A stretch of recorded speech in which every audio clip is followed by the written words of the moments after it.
Welcome to Traveling Towards Wealth, the podcast where money meets adventure and freedom is always on the horizon.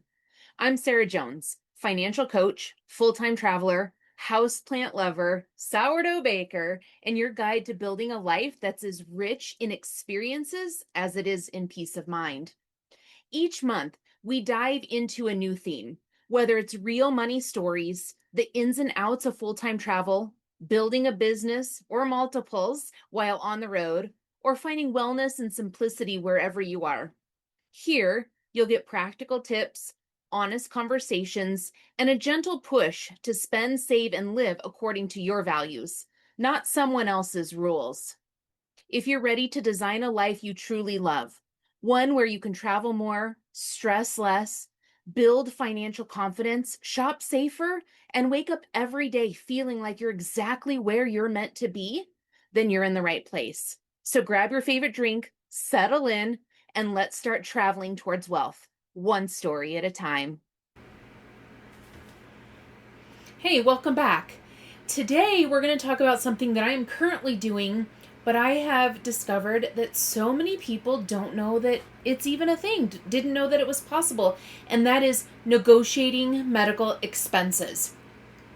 I encourage people to never ever pay a medical expense without calling to negotiate it. And this is for many reasons. I'm not going to get on to my full soapbox here when it comes to medical expenses and big pharma and everything else. But here's what I will say. The system is not designed with your best interest in mind. All right? It's designed for their best interest in mind. So when you're going into listening to this episode, when you are hearing me talk about things, when you are maybe feeling a little bit unsure or a little bit of fear about calling and negotiating your medical expenses, remember that you are doing this to protect yourself, that you have to be the one that's advocating for you. And we want to make sure that you are financially healthy. All right. Nothing that the insurance company or the doctor's office billing and everything is done with your best interest in mind. So, let's talk about negotiating medical expenses. Again, I work with all of my one-to-one clients with this because I think it's so important, and it's something that I want to teach you and teach them how to do and to feel comfortable with. But it's also about getting that information out there. Again, so many people that I talk to aren't aware that this is a thing, that you can do that. So much of the time we're just told, oh, just call and put it on a payment plan. Oh, you can put your medical expenses on a payment plan and there's zero interest. That's all fine and dandy, and that may work in some situations, but we want to negotiate. We want to get your bill as low as possible. So I'm going to go through some of the steps, and truthfully, some of this might not be fully in order because as I don't put a full outline together for these podcast episodes. This is real talk, just what's going through my mind, what conversations I'm having, what I'm doing currently with my clients. And so this isn't a full, crazy, professionally edited podcast. This is me coming at you in real time with real life situations. So if you have a specific situation or you've got questions, or you want to dig in a little bit and learn more about negotiating medical expenses, send me an email. If we're connected on socials, send me a message.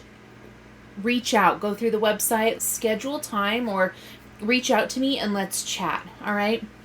So negotiating medical expenses works whether you have insurance or not. It doesn't matter. I hear a lot of times people will tell me, Sarah, I've got insurance. It doesn't matter.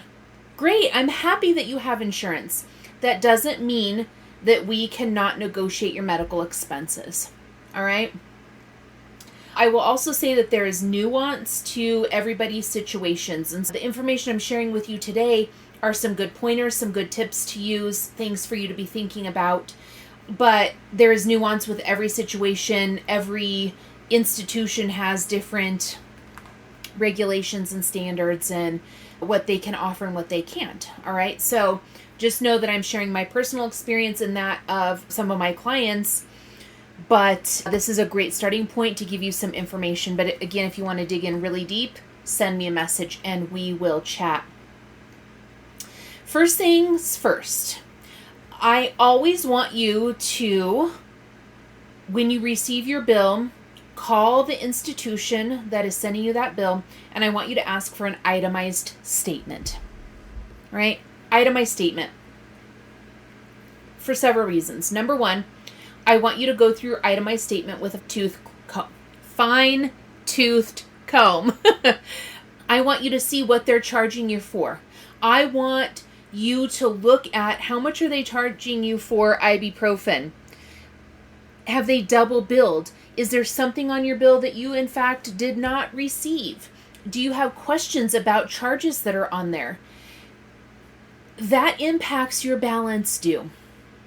So having an itemized statement so you can go through the numbers, through everything, and make sure that everything in fact does belong to you, that you understand what those charges are, that is the first thing that I want you to do. So don't just get a bill, freak out with a balance, and try and decide, oh my gosh, I don't know how I'm going to pay this, and put it off. No, take action with it first thing. The more time you give yourself here, the more leeway and more options you have. So let me repeat that. Don't put your bill in a pile on top of the microwave and forget about it. Okay, I want you to open that bill, I want you to look at it, and I want you to say, oh, I'm going to call them right now or as soon as they open in the morning, and I'm going to ask for an itemized statement. Okay, so take action. The sooner you take action, the more options you have. Okay, so that's first things first. Itemized statement, go through it. All right. Next thing I want you to do is I want you to look at, what does your money plan look like? What discretionary funds do you have? You need to know exactly how much money you've got to put towards this bill. You need to know exactly when you can make the payment. You need to know your numbers. If you don't know your numbers, this becomes less viable. This becomes a less viable option for you. All right? So know your numbers. Have a good money plan so you know exactly how much money you have available to make a payment, so you can negotiate. Negotiation means you understand what it is that you're offering, what you're willing to do, what you're able to do, and you're listening to them on what their position is, what they're willing and able to do as well. So if you don't have your side of the negotiation, you don't have your information ready to go, then your negotiation techniques are going to fall real short. They're not going to honor it because you can't live up to your side of the bargain. Have a good money plan. Know exactly how much and when you can make a payment. I'm going to sidebar here for a second. This is why your money plan becomes so important and why I talk so much about it. Having a good solid money plan allows for these things to take place. Your peace of mind fund can help. Your medical sinking fund, which frankly most people should have. If you don't, you need to be scheduling a consultation with me so we can be talking about these things. You should have a medical fund in your money plan. Most people that I work with don't have one, and medical expenses are one of the top 4 things that derails their budgets each month. So part of what I talk about all the time is protecting yourself, and having a good money plan that is protection for you includes a medical fund, sinking fund, cash envelopes, what have you. All right. So your money plan needs to have those things: peace of mind fund, some type of medical account. All right. And knowing again exactly how much you have available, whether that's lump sum or maybe a couple of payments. We're going to dig into why that matters here in a minute, but knowing your numbers, okay? Having your money plan set aside so you know what you've got and how much you can pay, when you can pay it. All right. Thirdly, when you are calling to negotiate, be friendly. None of this is enjoyable. I don't enjoy doing it. I spent about 45 minutes this morning on the phone. I'm going to go over some real life numbers with you here in a minute. My own personal numbers from what I negotiated this morning. But I spent about 45 minutes on the phone negotiating some of these. Did I want to do it? Not necessarily. Did I enjoy doing it? No. I don't know why somewhere along the lines we decided or we thought that some of this money stuff should be really super fun and enjoyable. Fuck no. It's not. It's not. It's not meant to be. It shouldn't be. Get it out of your head. Some of it is, I would rather be doing other things. But I also know that if I want my money to be working for me, I want to keep my money plan moving and I want to get these medical bills paid off and do it with the least amount of stress. Guess what? I'm going to put the fucking time aside to get on the phone and call. And I want you to be doing that as well. So pull it out of the pile that's sitting on the microwave. Pull out your phone and get on the phone and make a call. All right? So again, thirdly is you've gone through your itemized statement. When you're calling, you're going to be friendly and you know exactly how much you have and how much you can pay when you can pay it. All right? So truthfully, the friendlier you are on the phone, the more help you're going to get. All right? Number 4. When you're calling, I ask, and it depends, again, this is where more nuance comes into play. But I start asking some questions like, hey, I'm calling about my bill at such and such. And I will ask, are there any, for my own personal bills or those with clients that I'm working with that do not have insurance, I say, are there any programs, even if you do have insurance, you can use this as well. But are there any programs available that maybe I can qualify for? Or what are the qualifications for programs that you have available to help cover this bill, this balance? And then let them share. They might ask you some questions. They might say, yes, we can send you some information, an application on some different programs that we have. It's always wise to just ask. What programs do you have available to help somebody who is uninsured? What programs do you have available to help somebody who might have a hard time paying the balance of this? Just ask them. Okay, it doesn't mean that you have to take advantage of it. It doesn't mean that you're going to qualify, and it doesn't mean you're not going to qualify. It means that you're asking questions, you're open to hearing what they have to offer. All right? So ask them those questions. And then if they say, oh, you might qualify, or I can send out an application, say, yes, please do. And then you can say, I know you probably offer payment plans, but I'm wondering what are some other options? And this is where we get into the real nuanced situation here. So I'm going to give you a couple of examples of things that have happened.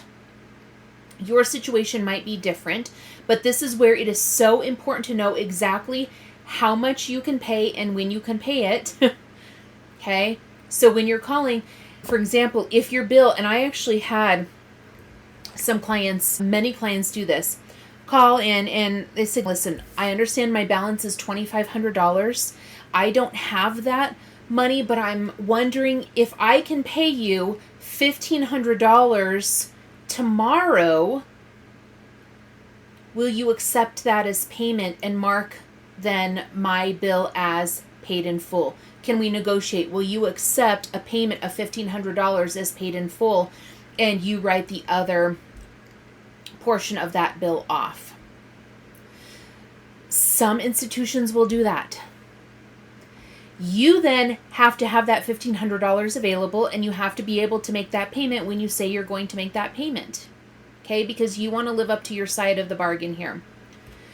Sometimes I just go into it depending and say, listen, I'd love to negotiate. I'd love to get this paid off. What if I pay in full today? What kind of a deal can you give me?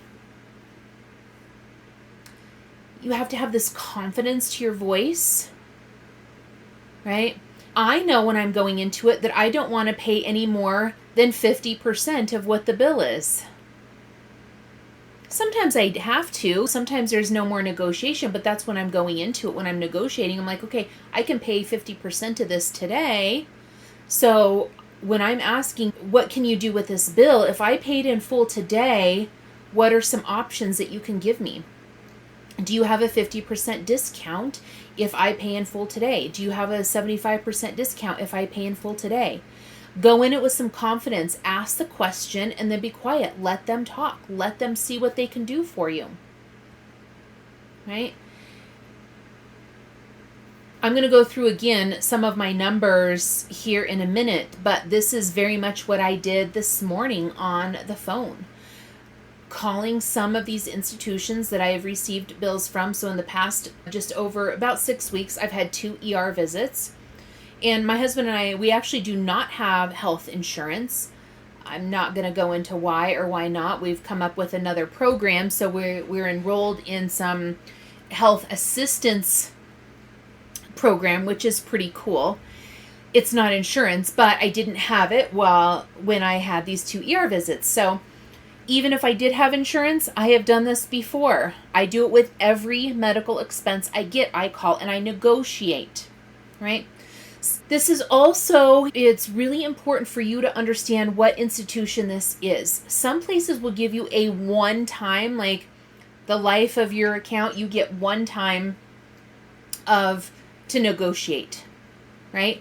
So if it's at a place that you feel like you're potentially never going to be a patient there again, that can be a really good option to take full advantage of a hefty discount that they're offering. If it's someplace that may or may not be a patient with, again, this is where the nuance comes in. We might do some different types of negotiating techniques here. All right. My thought and theory is if you're working one-to-one with me, we're getting you to a better place financially with all the 6 pillars of finance. And so going forward, getting a really hefty discount, while we love it, it's not necessarily like a make it or break it a deal for you. And so we'll probably take advantage of the higher discounts, the one-time bill reduction or the one-time bill write-off. We might take advantage of that now because we're building your money plan to allow you more flexibility in the future. Does that make sense? So ask what they're going to offer.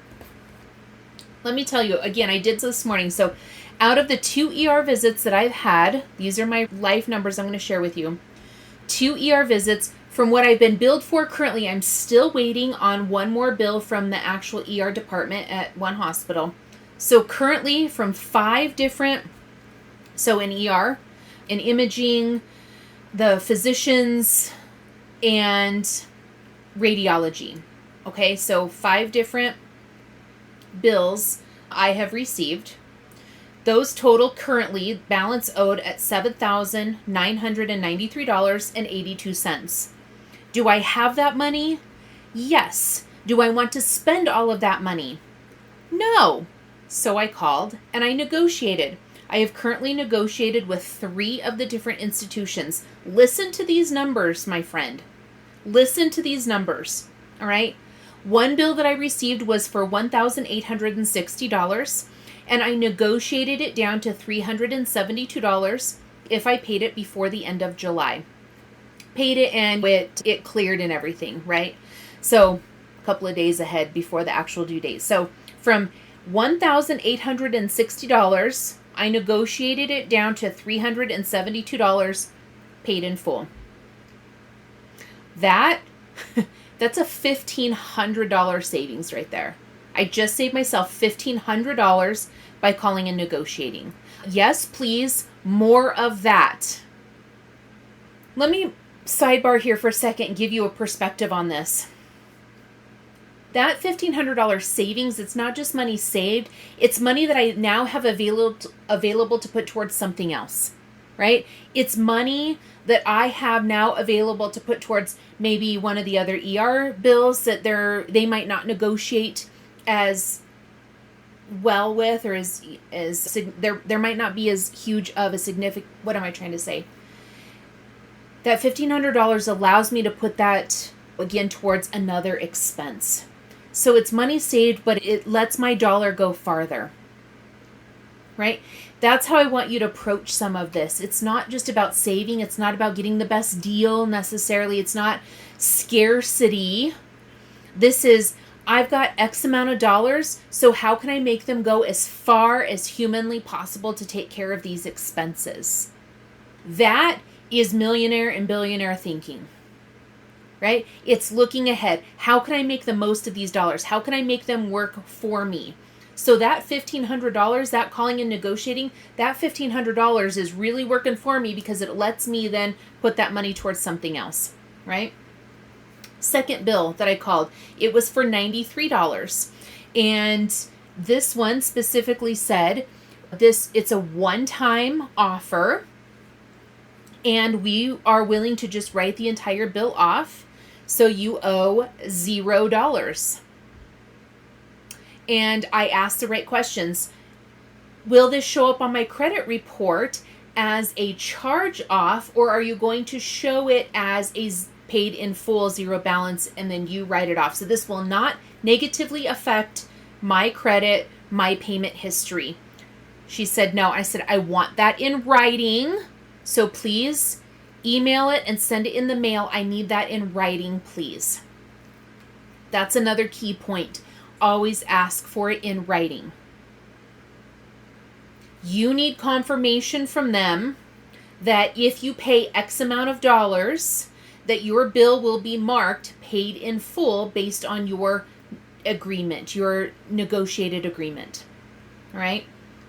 So I did that with the $1,860 knocked down to $372. I have to wait a couple of days for it to clear, and then I will call them again and say, please send me a new statement showing that my balance is zero balance. It's paid in full. Everything is as it should be. So I will do that. Same thing with the $93. They are going to write that off. I'm not likely to go back to that facility again, so it wasn't a big deal for me. And then they are sending me a new statement showing that the balance is zero, not my responsibility, right? Third bill, the amount billed, the balance billed to me was $1,272. I negotiated it down to $636, paid in full by the end of the month, cleared. Paid in full, give it a few days to process. So that was a 50% savings.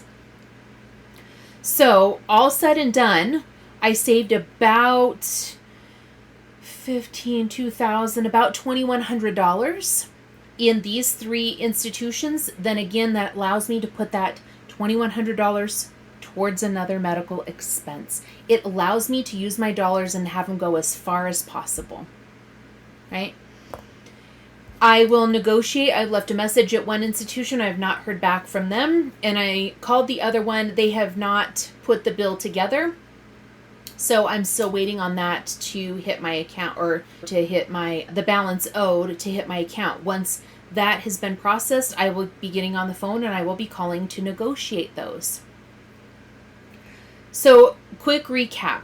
Ask for an itemized statement if you don't have one. That's the first thing. So you want to make sure that everything you are being billed for is in fact your expense. You want to know, number 2, you want to know how much you have and when you can pay the bill. Number 3, be friendly on the phone. Be friendly on the phone. You are asking them to help you. So be friendly. You're asking for assistance. All right. Number 4, ask about programs available. All right.